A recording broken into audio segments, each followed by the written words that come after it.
Hello. Hey guys. We are here for chapter 3 Hmm. of The Horse and His Pony. Pretty sure that looks backwards in the It's him. Yeah, I think they read the thumbnail. Anyway, it's been a while, but things have been kind of crazy. Thumbnail. I'm going That was a good joke. to destroy you. Anyway, chapter 3. At the gates of Tashbaan. My name, said the girl at once, is Aravis Tarkina, and I am the only daughter of Kidrash Tarkina. The son of Rishti Tarkan, the son of Kidrash Tarkan, the son of Izambri Tizrak, the son of Ardib Tizrak, who was descended in right line from the god Tash. My father is the lord of the province of Kalavar, and is one who has the right of standing on his feet in his shoes before the face of Tizrak himself, may he live forever. My mother, on whom be the peace of the gods, is dead, and my father has married another wife. One of my brothers has fallen in battle against the rebels in the far west, and the other is a child. Now it came to pass that my father's wife, my stepmother, hated me, and the sun appeared dark in her eyes as long as I lived in my father's house. And so she persuaded my father to promise me in marriage to Ahoshta Tarkan. Now this Ahoshta is of base birth, though in these latter years he has won the favor of the Tizrak, may he live forever, by flattery and evil counsel, and is now made a Tarkan, and the lord of many cities, and is likely to be chosen as the Grand Vizier when the present Grand Vizier dies. Moreover, he is at least 60 years old, and has a hump on his back, and his face resembles that of an ape. Nevertheless, my father, because of the wealth and power of this Ahoshta, and being persuaded by his wife, sent messengers offering me in marriage. And the offer was favorably accepted, and Ahoshta sent word that he would marry me this very year at the time of high summer.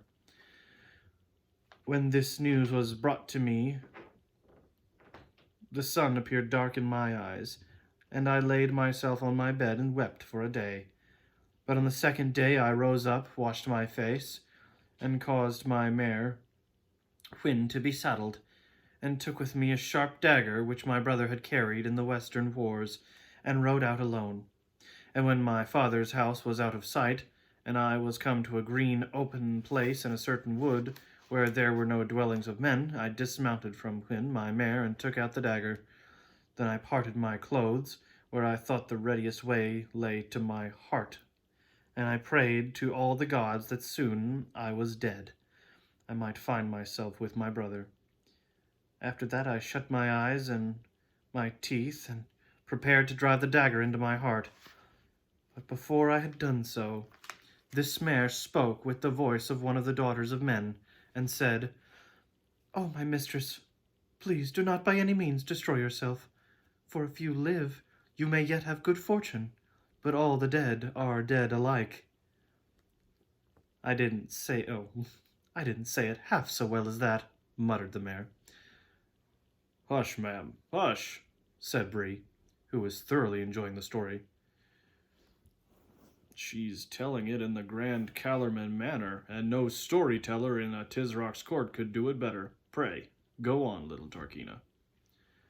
When I heard the language of men uttered by my mare, continued Aravis, I said to myself, the fear of death has disordered my reason, and subjected me to delusions, and I became full of shame, for none of my lineage ought to fear death more than the biting of a gnat.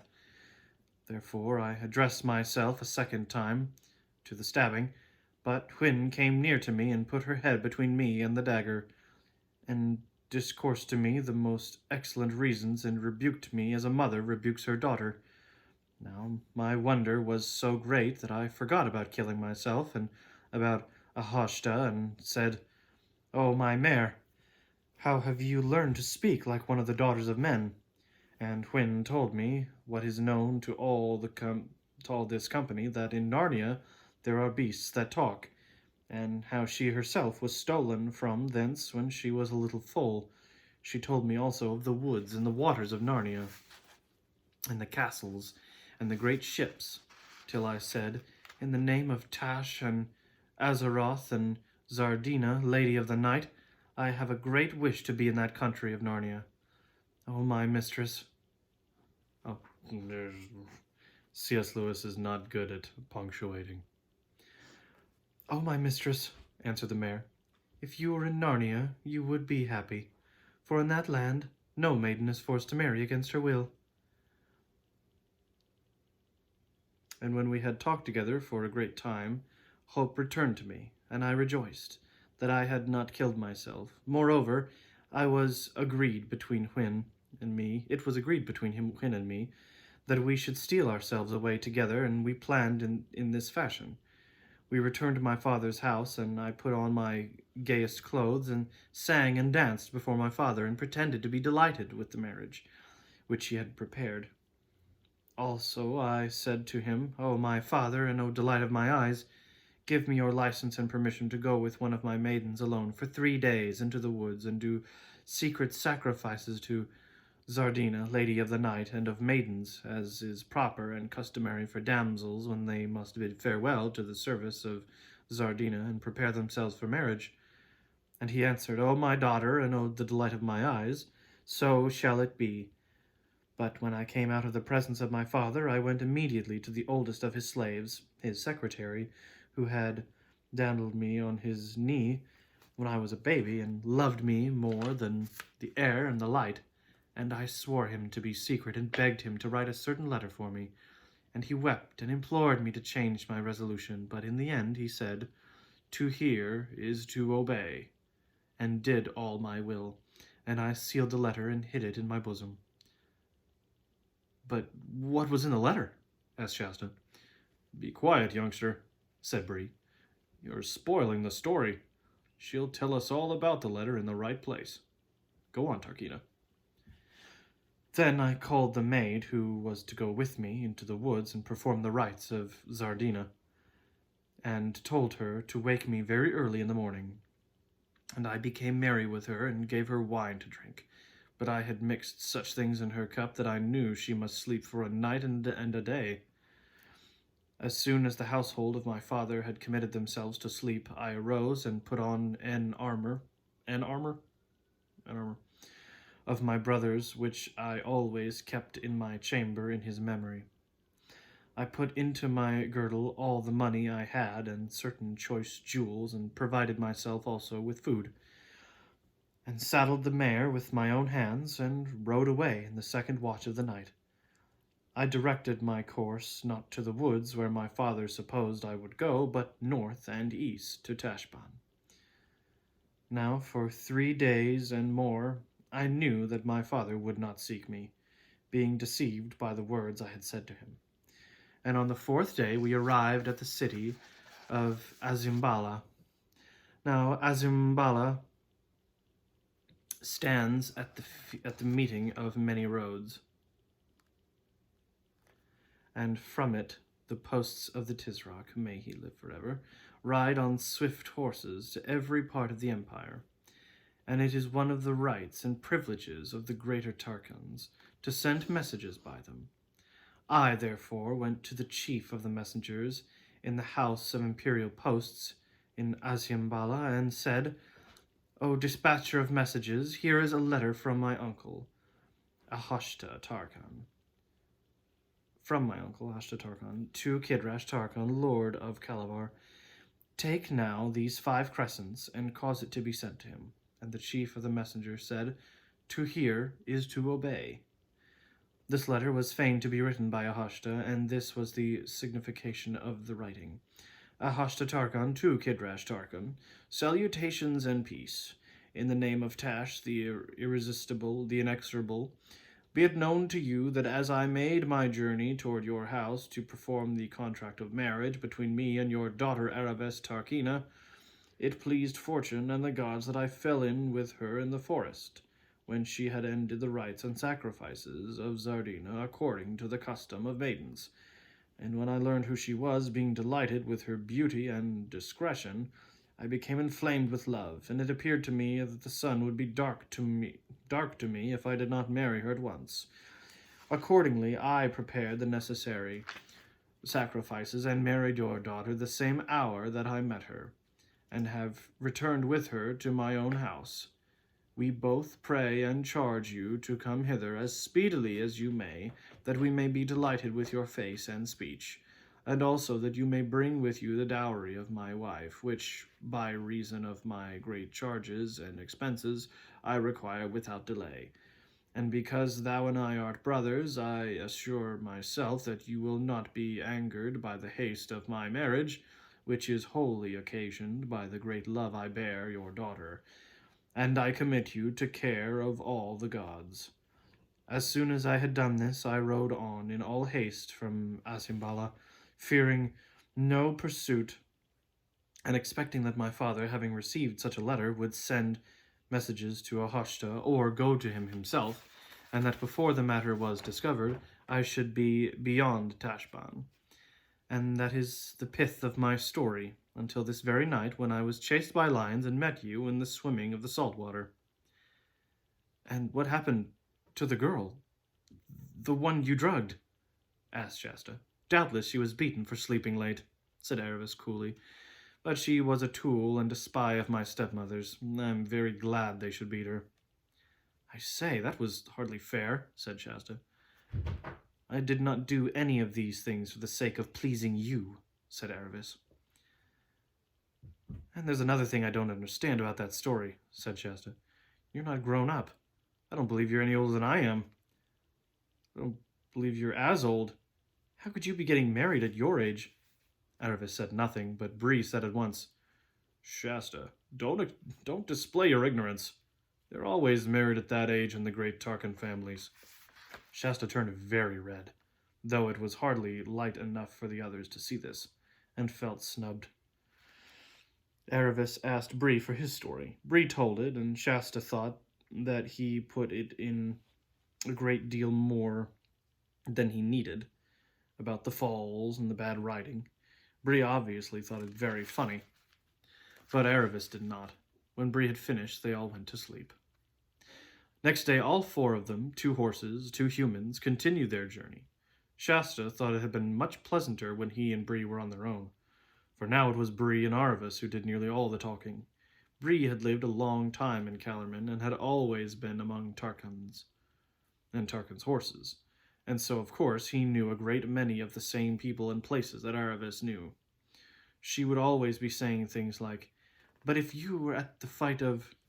Oh, jeez. Zalindra? I guess.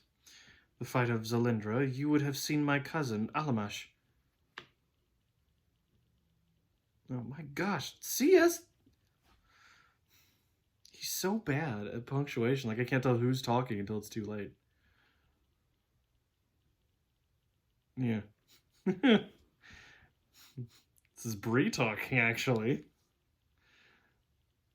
No, wait. Yeah, it is. Oh my gosh! C.S. Lewis, come on. Soon he's gonna start talking about pies again. Yeah, and Bree would...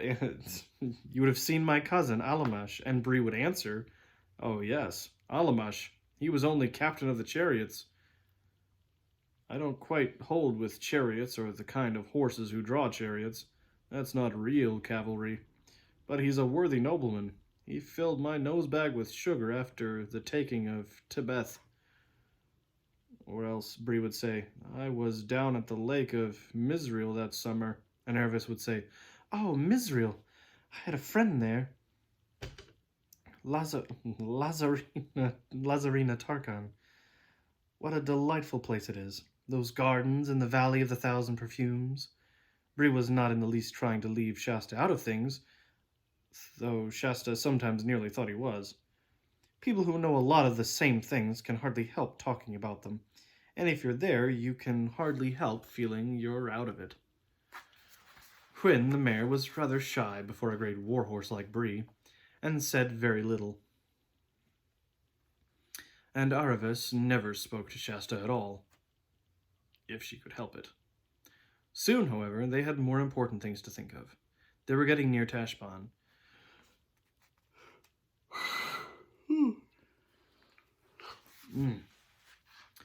There were more and larger villages and more people on the roads. They now did nearly all their traveling by night, and hid as best they could during the day.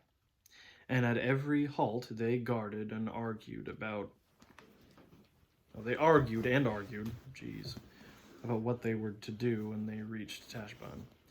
Everyone had been putting off this difficulty, but now it could be put off no longer. During these discussions, Aravis became a very little less unfriendly to Shasta. One usually gets on better with people when one is making plans than when one is talking about nothing in particular. Bree said the first thing now to do was to fix a place where they would all promise to meet on the far side of Tashbaan, even if by any ill luck they got separated in passing the city. He said the best place... Oh my gosh.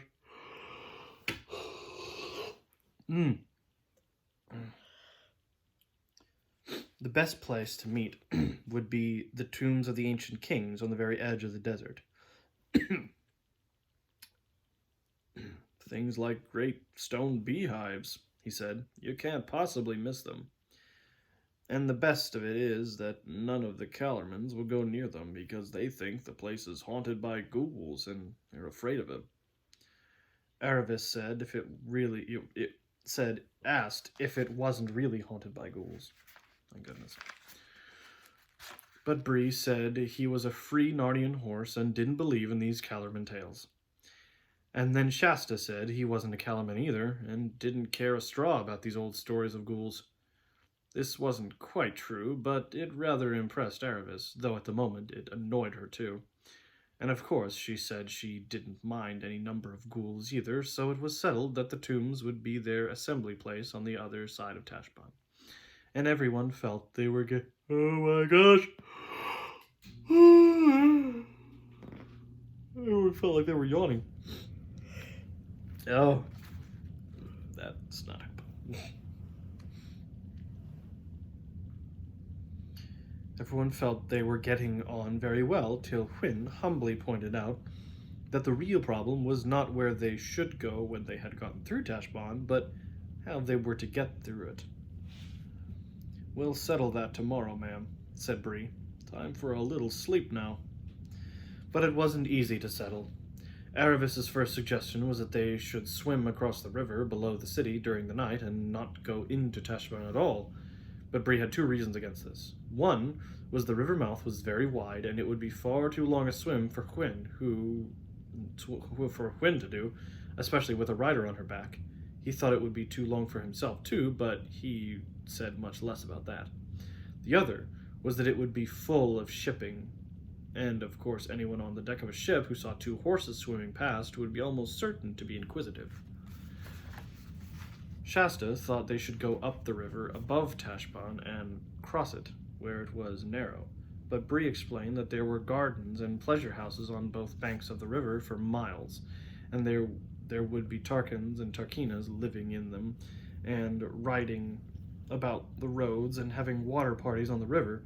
In fact, it would be the most likely place in the world for meeting someone who would recognize Aravis or even himself.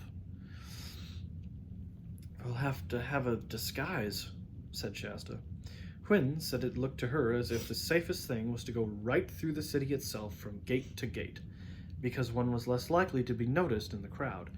But she approved of the idea of disguise as well. She said, "Both humans will have to dress in rags and look like peasants or slaves, and all Aravis's armor and our saddle and things must be made into bundles and put on our backs.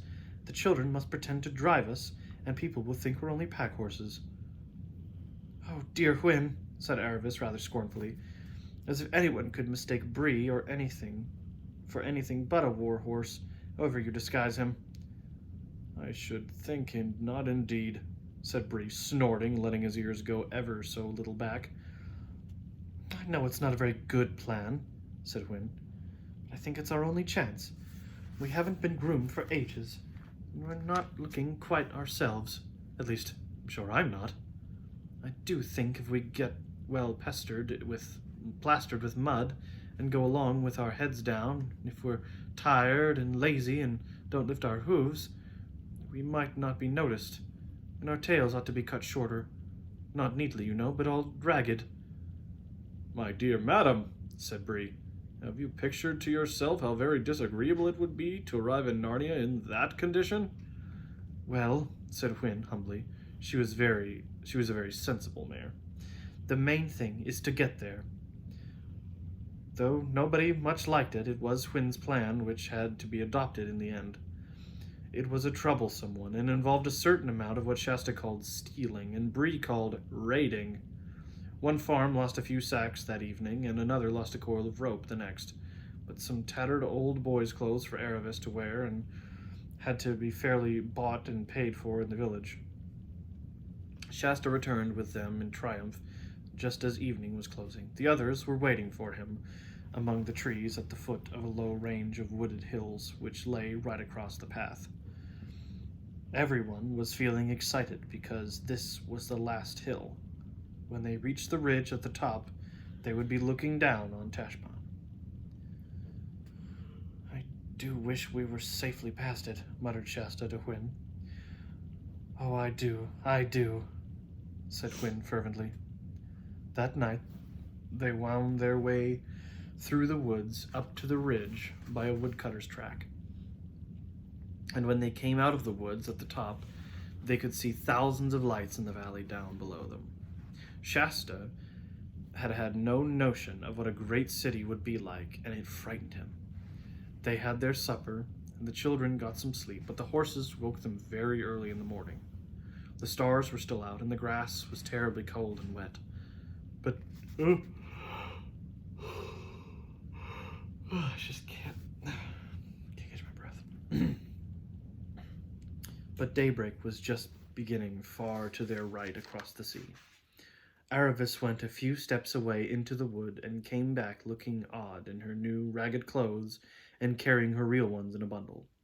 These, and her armor and shield and scimitar and the 2 saddles and the rest of the horse's fine furnishings, were put into sacks. Bree and Hwin had already got themselves as dirty and bedraggled as they could, and it remained to shorten their tails. As the only tool for doing this was Aravis's scimitar, one of the packs had to be undone again in order to get it out. It was a longish job, and rather hurt the horses. "My word," said Bree, "if I wasn't a talking horse, what a lovely kick in the face I could give you. I thought you were going to cut it, not pull it out." "That's what it feels like." But in spite of the semi-darkness and cold fingers, all was done in the end. The big packs bound on the horses, the rope halters which they were now wearing instead of bridles and reins, in the children's hands, and the journey began. "Remember," said Bree, "keep together if we possibly can. If not, meet at the tombs of the ancient kings, and whoever gets there first must wait for the others." "And remember," said Shasta, "don't you 2 horses forget yourselves and start talking, whatever happens." That's not foreshadowing at all.